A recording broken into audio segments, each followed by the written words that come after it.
Gereja Sitri Pemulihan Kupang mempersembahkan Soul Care, renungan untuk memelihara jiwa kita di dalam firman Tuhan. Selamat mengikuti. Tetapi kami berdoa kepada Allah kami dan mengadakan penjagaan terhadap mereka siang dan malam karena sikap mereka. Nah, saya ini sudah tangkap ini. Waktu Nehemia minta izin kepada raja untuk pulang ke Yerusalem bukan untuk perang. Dia minta izin untuk apa? Bangun tembok. Tetapi di dalam perjalanan karena perubahan keadaan, Nehemia merevisi rencananya, yaitu sambil bangun tembok kita siap-siap perang. Itu namanya perubahan rencana. Kalau perlu revisi. Nah, saya ini sudah tangkap ini. Tangkap ini baik-baik. Allah, saudara dan saya, waktu dia taruh visi, dia taruh mimpi, dia taruh hal-hal besar di hidup saudara, itu tidak berubah, tetapi cara mencapainya bisa berubah. Dengan kata lain, visi tidak berubah, rencana bisa berubah. Saudara harus menjadi orang yang fleksibel dengan Allah. Saudara harus menjadi orang yang cukup lembut hatinya untuk Tuhan belokkan arah saudara. Yang penting sampai kepada visi yang besar yang Allah mau. Saya bawa saudara belajar. Tuhan punya visi waktu dia bertemu dengan Musa. Dia bilang begini, Musa, bawa pulang bangsaku, sebab 430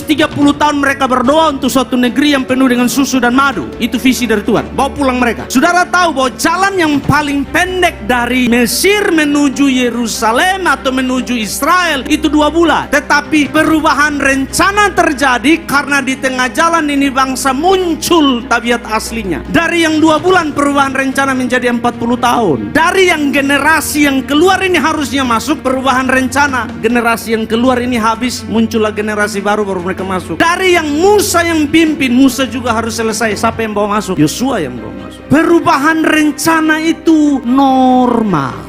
Rencana bisa berubah, visi tidak berubah. Persoalan dengan orang Kristen adalah waktu Tuhan rubah rencana, dia kecewa. Padahal dia tidak tahu bahwa Allah merubah rencana karena Allah punya sesuatu yang lebih baik.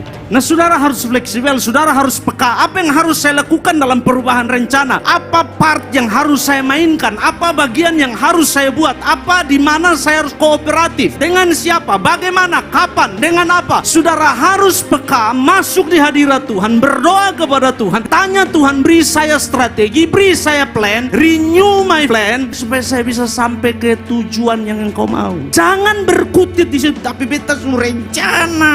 Saudara harus berani menyesuaikan. Saudara harus berani bilang, Tuhan, saya tahu engkau punya rencana besar, saya tahu engkau punya maksud besar, saya tahu mungkin saya harus sedikit belok. Tapi saya tahu di depan engkau sedang bekerja dengan luar biasa. Izinkan orang melihat bahwa engkau ada di sini. Izinkan orang melihat bahwa engkau sedang mengatur segala sesuatu dengan indah. Ada banyak dari kita yang rencananya Tuhan rubah. Ada banyak dari kita yang perjalanannya jadi lebih panjang secara waktu. Bebannya jadi lebih berat, tetapi it's okay. Ingat, di tempat pertama Allah yang memulainya. Dan kalau dia yang memulai, dia akan bela saudara. Kalau dia memulai, dia akan buka jalan walaupun kelihatan tidak ada jalan. Tugas saudara mempercayai dia.